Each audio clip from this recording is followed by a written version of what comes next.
Welcome back, my beloved MCU fans. And I say welcome back because you've already subscribed, right? It seems that just yesterday, the MCU launched a brand new phase expanding on its roster of heroes and stories with their first batch of original series. But with Black Panther Wakanda Forever finally in theaters, marking the end of Phase 4, there is much to discuss and we'll dive into all its spoiler glory here today. From character arcs, Easter eggs, references, the themes that tie all of Phase 4 together, and how it sets up the future of the MCU. If you haven't seen the film, there's a spoiler-free review right up here, but from now on, this is your final warning. And I feel like there's no better place to start this spoiler review than Chadwick Boseman's passing and its influence on the story. It is such a horrific hand to be dealt, to lose the star of your production. How do you bounce back from that? As co-stars, as director, as a writer, and even as friends of Chadwick Boseman.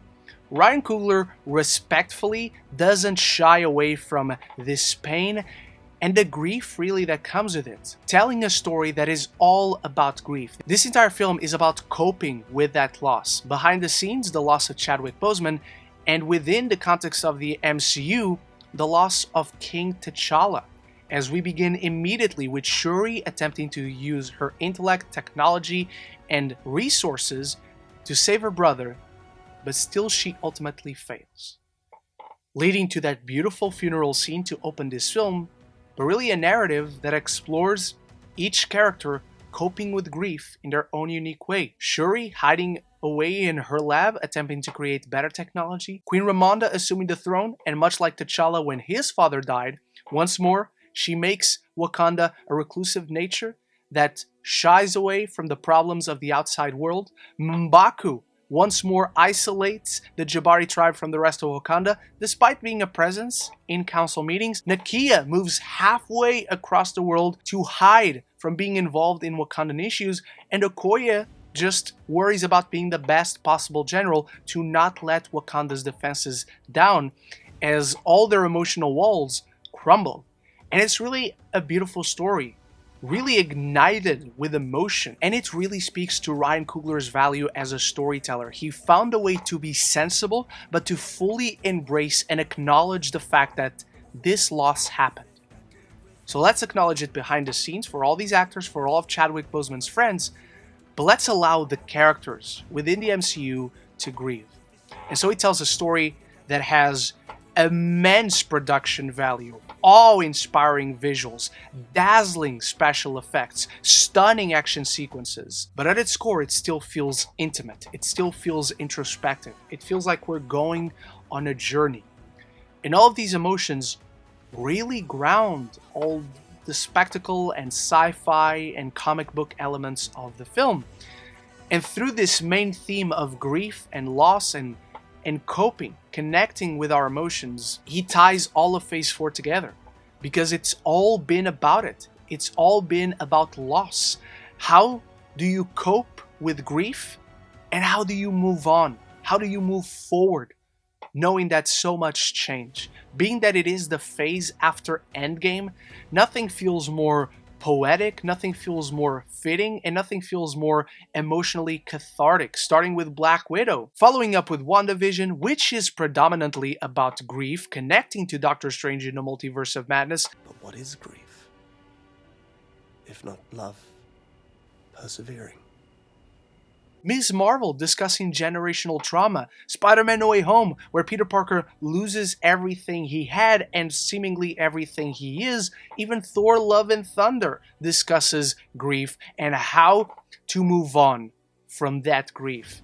Everything about Phase 4 has been about characters losing everything they had, everything they knew and thought was real, and Wakanda Forever certainly has a lot of that when it comes to Tālocān and its influence on the story as well, its impact on this narrative. So it just feels like a very cohesive unit when it comes to Phase 4. I know most people haven't really enjoyed this phase. I personally just always saw this phase as the one that allowed each director to tell their stories in their own unique voice and tie it all together in this theme of grief, where so much of legacy is also discussed. You got Loki, you got Falcon and the Winter Soldier, and so many other stories here that carry on that theme very powerfully. Wakanda Forever is certainly one of the better ones at discussing that exploring that theme through its characters, but it's this theme that is resonating through the entirety of Phase 4 in its movies and shows. And to explore the theme of grief, Ryan Coogler chooses to focus on Wakanda itself as the protagonist, a nation collectively mourning the tragic loss of its leader and protector, where each character, despite wanting to be alone and isolate themselves, there's always companionship. There's always an emotional connection. A shoulder for each of them to cry on is always present. Be it Shuri and her mother, Shuri and her friend General Okoye. There's always someone there, which never allows these characters to fully be lost and be consumed by their grief, which is a contrast to Tālocān. We never see any of the warm connections between Namor and Atuma, or Namor and Namora. Ever since he lost his mother when he was young, and he went to the surface world to bury her, and he met the slavers, the colonizers, a theme very well explored and addressed in the original Black Panther. Namor has never known love or warmth since he was a child. He is adored, everyone is devoted to him, but as a god. He is a leader. He is superior to everyone else. He has no equal. He has no one that can come forward to him and say, I understand. And so he becomes consumed by that grief. He becomes guided by this desire to lash out, to unleash his vengeance upon the world. That doesn't happen to anyone in Wakanda until Shuri loses her mother at the hands of Namor, creating this cycle of violence, bringing back once more that cycle of life and death. How violence begets violence. Pain begets pain. It's very Last of Us 2 in that sense. Hurt people hurt people. Namor, since he was a child, has spent his entire life hurt and trying to protect his people because everyone counts on him. Everyone is putting this weight on his shoulders, and he feels responsible for it. So when T'Challa's last mandate as king puts his nation in danger, Wakanda immediately becomes a target. And so the contrast of the mourning process by the two nations feels so different, yet feels so real in both its way, because even the characters in Wakanda, none of them grieve in the same way. None of them cope in the same way. None of them react to this loss or to the events or to the words of someone else in this film the same way. Namor is yet someone else who's just grieving, but he didn't have the support any of the characters had in this film. And when Shuri finds herself in the same place as Namor, she reacts the same way as Namor. And so their journeys parallel each other in a very engrossing and captivating way, where you feel emotional attachment to each of these characters. You don't necessarily agree with the actions Namor is taking, but you understand why. You understand what he comes from. And if the world is going to come for him, he's going to come for the world. And Wakanda put him in this position, so they're a target. And it works in no small part due to the incredible performances by Letitia Wright and Tenoch Huerta. I do have issues with Shuri's character journey. Despite really loving Letitia Wright's performance in this film, I think she is very much outshined by most of the people in this film. And my biggest issue with this film is exactly her journey.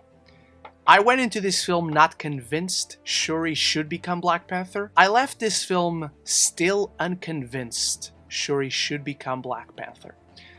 I think the film puts her in a very interesting position emotionally from the beginning, where she loses her brother and she wants to burn down the world, much like she says to her mother before they meet Namor for the first time. And how she explores Tālocān as Namor shows her his nation what he has to protect with the sun underneath the ocean. It's such a beautiful, breathtaking scene that Ryan Coogler takes us through this kingdom. Shuri emotionally connects with Namor in that moment. His resolve is the same as hers. She is convinced of burning the world down if she even begins to think about what she's feeling regarding the loss of her brother. So when Namor shows Shuri his world and what he has to protect, where his convictions come from, she was on this path to agree with him.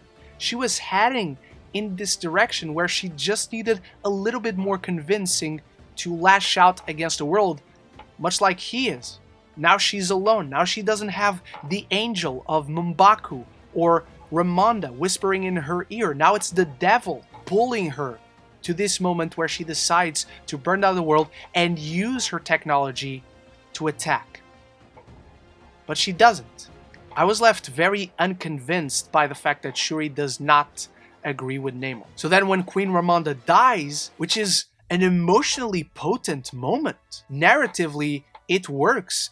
Thematically, carrying on this theme of grief, it works. But for Shuri's character journey, it feels redundant. She was already there before. She was already there from the beginning of the film, and it just felt like the film kept on stalling, bringing her to that point.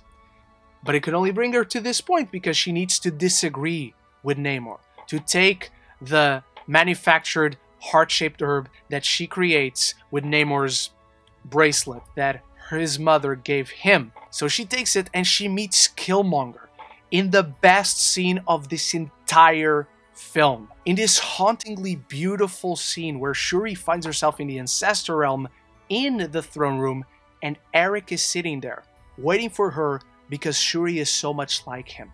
She is so much in that emotional state where she wants the world to feel her pain.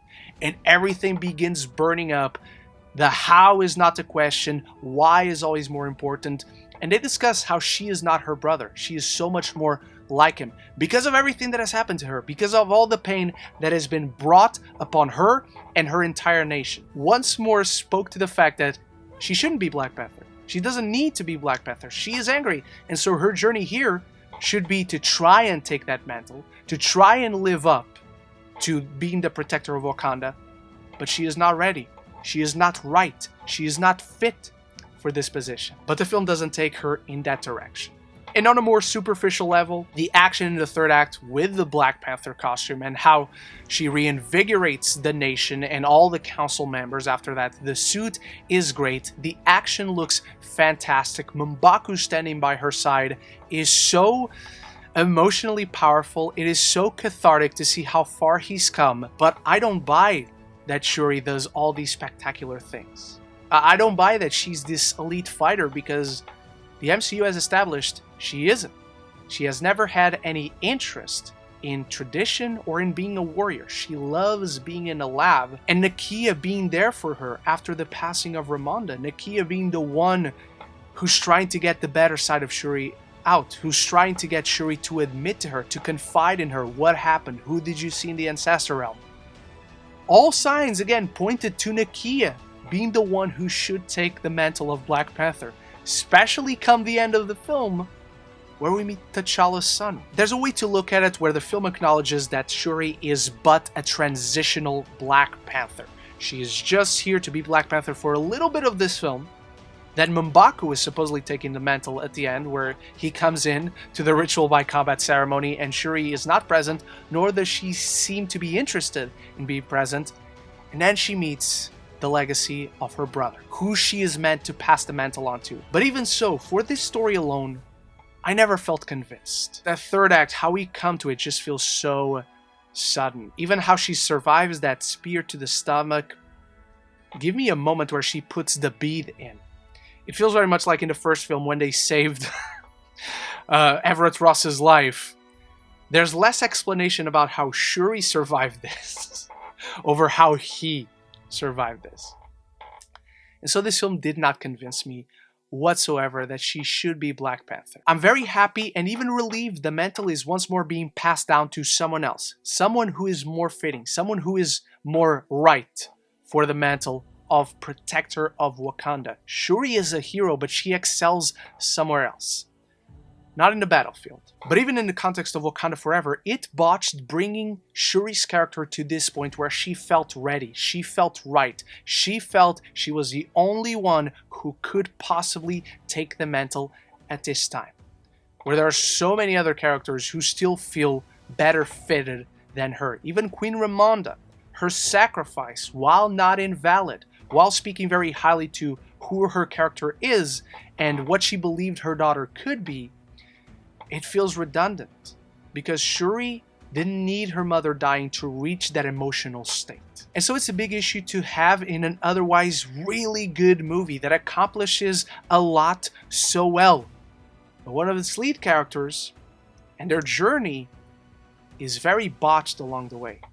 Emotionally, it feels fulfilling, but narratively, it feels like we contrive a few elements here and there that don't feel wholly satisfying. And my issues with Shuri's journey are all the more highlighted when the best candidate to become the Black Panther is right there in Nakia, a character who secluded herself from her nation, but through Queen Ramonda coming to her, pleading for help to save Shuri, it feels narratively like the film is telling us this is our last resource. This is the hero we need, but Wakanda doesn't have for the majority of the film.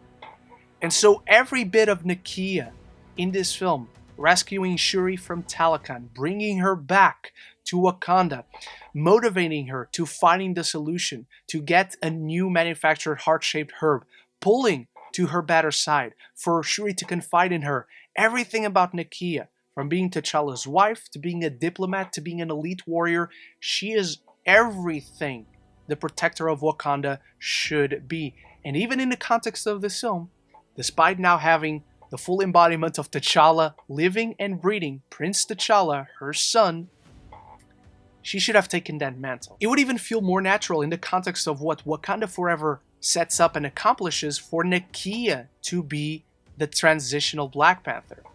It would even feel more natural in the context of what Wakanda Forever sets up and accomplishes for Nakia to be the transitional Black Panther, knowing she is a short-term hope, but the long-term solution is waiting right there. The rightful heir to T'Challa's legacy, her son, and her husband's heir is waiting right there. Until he comes of age, she is the protector of Wakanda in her son's stead. There were just so many questions in my mind when it comes to the decisions of who takes up the mantle in this film. Because the film doesn't focus on it enough, but there are subtle hints as to where the narrative is heading. And so I just had issues with how clear the character journeys were, and yet we headed in different directions. In the long term, we're going to have Prince T'Challa taking that mantle. Or M'Baku. Until then, it seems. Again, the resolutions here don't feel wholly satisfying, but we'll get to that in a bit. A character journey I did not have issues with was Namor. Such a refreshing, intimidating, and threatening presence in the MCU, where his world is wholly explored in such a fascinating way. I love the water effects. I love the underwater action sequences. Tālocān as a kingdom is wonderful. James Cameron should be shaking in his boots. I know his film looks amazing, but this one came first. So the comparisons will naturally be there. Tenoch Huerta is an actor I wasn't familiar with, but he does an incredible job, and he is such a presence. Attacking that marine base, killing everyone on sight, even Lake Bell, who I kept wanting to be Lucia von Bardas in this film, but apparently she's just dead. He is such a threat. I mean, the guy attacks Wakanda with little to no challenge, punches M'Baku right in the chest, and kills Queen Ramonda. He's taking no prisoners, apart from Shuri when she appeals to his better side. Which is what makes him so compelling. He listens to reason. He considers Shuri's advice. But he has been so alone for so long. He has carried such a grudge and so much of the fears of his entire nation. He sees no other way out for them to survive, for them to thrive, for their resources to not be taken away. And he kills Queen Ramonda as a message. That's a powerful antagonist. But it's not one that wants to take over the world. He just wants to protect himself. He just sees the solution to be destroying whatever other nations may come at him. And so he doesn't rule as a tyrant, but he treats everyone else in any other nation as a subject. That's compelling. That makes it an interesting character. Even the way he concedes to Shuri in the end, even the way he yields and Namor confronts him by the end, it feels like he's afraid because he now understands the power that comes with being consumed by vengeance, being consumed by rage and anger. So this alliance is very fragile. He's going to call in favors from Wakanda. Our biggest takeaway from the movie in regards to Namor and his impact in the future of the MCU comes in the form of one word, however, and that word is mutant. Despite Shuri promising to keep him and Tālocān as secret from the world, Namor ruthlessly murdered the operatives of a joint CIA and FBI operation. He attacked Wakanda and murdered its queen, the queen of the most powerful nation in the world. That's how you bring the notion of people fearing mutants in the MCU. This immortal being that has been around for centuries, calling himself a mutant who was born with these powers, with his genetics modified. That's how you create this notion of vitriol, where humanity becomes afraid of Homo superior. And so the connective tissue is inherently present in this film and sets up a lot of how society and culture will work in terms of the awareness of mutants. It never takes away the focus of the film and where its emotions are anchored in character, but it gives us a glimpse at how the impact of Wakanda Forever will be felt through Phase 5 and 6 and whenever the X-Men are brought into the universe. Which we've had Kamala Khan being called a mutant, now we had Namor officially presented as the first mutant in the MCU, and when he says the word, I squealed with my friend right next to me. And even in that final scene, there's a line that alludes to something. It's very subtle, and the film doesn't capitalize on it. It keeps the focus on characters and on the mourning, that journey through grief. But he tells Namor that Wakanda is the most powerful nation on the surface. And there's this brief pause, as if the film is telling us, no it isn't. There's a certain other nation that we haven't seen in the MCU yet, but it'll probably come into a movie or show very soon. It's a little hint, it's subtle, we don't focus on it, that's not the point of this film, but it's there.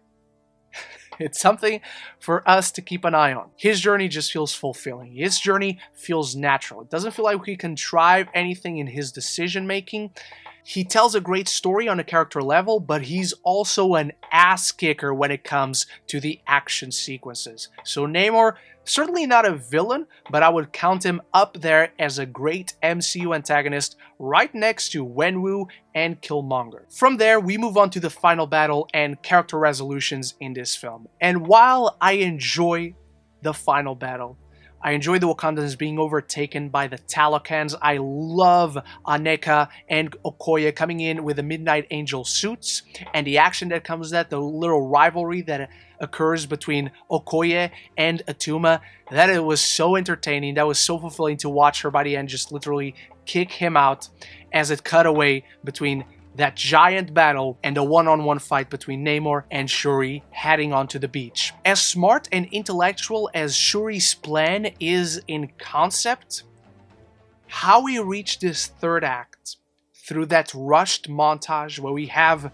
Riri Williams building her suit, coming in with the Iron Heart suit, that looks great. I love her flying around. I love her standing next to the Wakandans.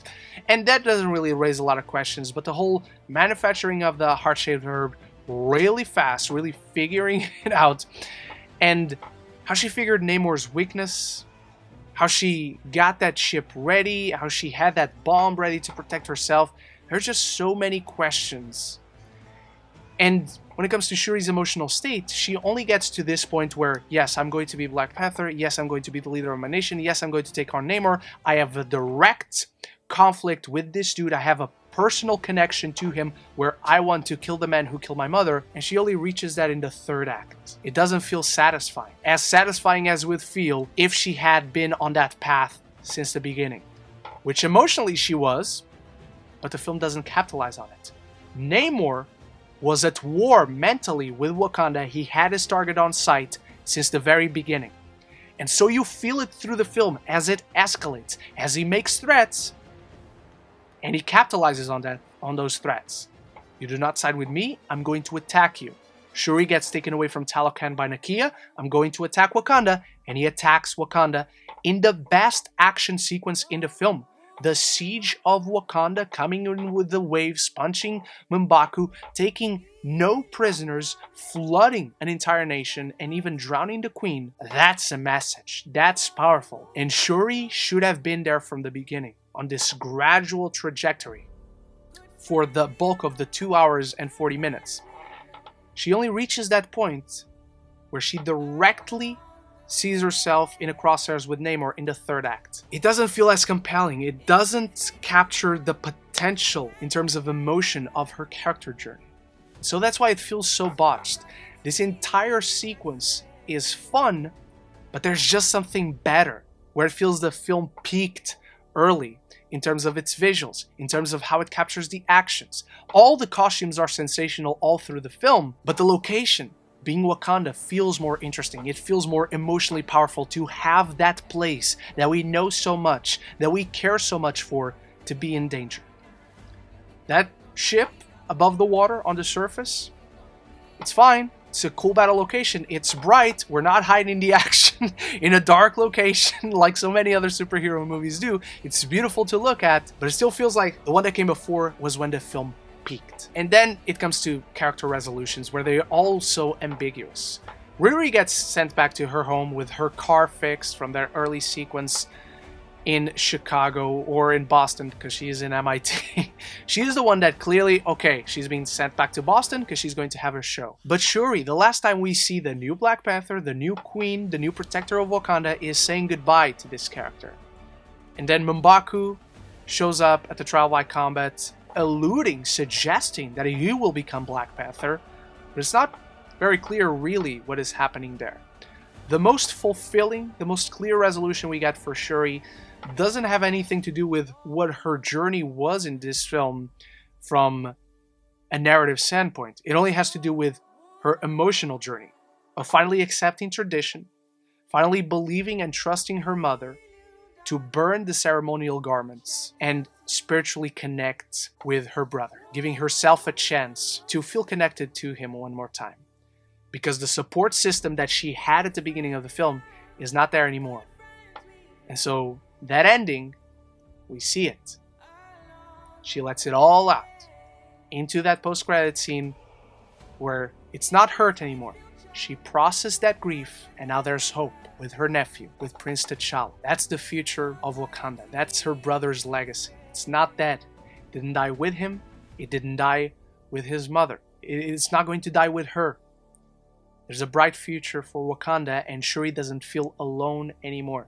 Because Nakia is there. Because her nephew is there. But I do wish the film had been clearer when it comes to her character resolution as the Black Panther. Is she passing on that mantle to M'Baku? Is M'Baku going there to take the mantle of Black Panther? And Okoye, she didn't have a resolution.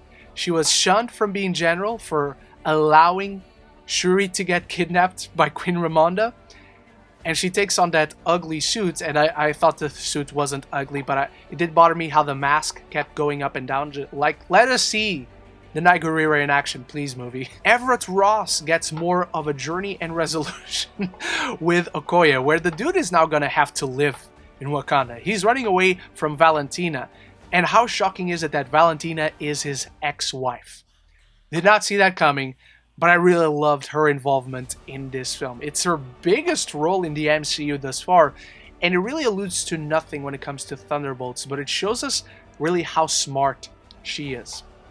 Again, these two characters had more of a resolution than Okoye, so I felt there was just some, not entire scenes, but moments missing. Before I dive into my final thoughts on Black Panther Wakanda Forever, I'm going to need you to start a conversation in the comments below. Who was your favorite character? What was your favorite moment? Do you think Shuri should have become Black Panther? And how do you think it ties the themes of Phase 4 together? If you're enjoying this spoiler review, there's a spoiler-free review, there's a post-credit scene explained, and there's much more Black Panther Wakanda Forever content coming. I do a ton of MCU reviews, so if you're enjoying this, there's a load more reviews for you to enjoy already on the channel. Or if you just love movies and TV, this is the place to be, so consider clicking that subscribe button, and you won't miss any future conversations on your favorite movies and TV.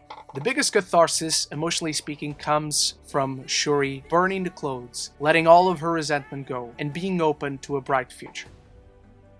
And so the mourning process beautifully comes to an end in that post-credit scene. The Black Panther movies have this really potent tradition of mid-credit scene where they are the actual ending of the film. They feel like the resolution is met there. There were a couple of issues, there were a couple of botches in the third act here. I wasn't fully satisfied with Shuri's character journey. Overall, Black Panther Wakanda Forever beautifully encapsulates the powerful themes of Phase 4, bringing the overarching narrative to a close in fulfilling and poetic fashion through an intimate, character-driven exploration of tragedy and the effects of grief, handled with respect and grace, truly honoring the memory of Chadwick Boseman and King T'Challa. That's going to do it for my spoiler review on Black Panther Wakanda Forever. Thank you so much for watching. Much more Wakanda Forever content coming very soon, with a lot already on the channel. Big thanks to my channel members for always supporting the channel. And until the next one, love each other, love the movies, and Wakanda Forever.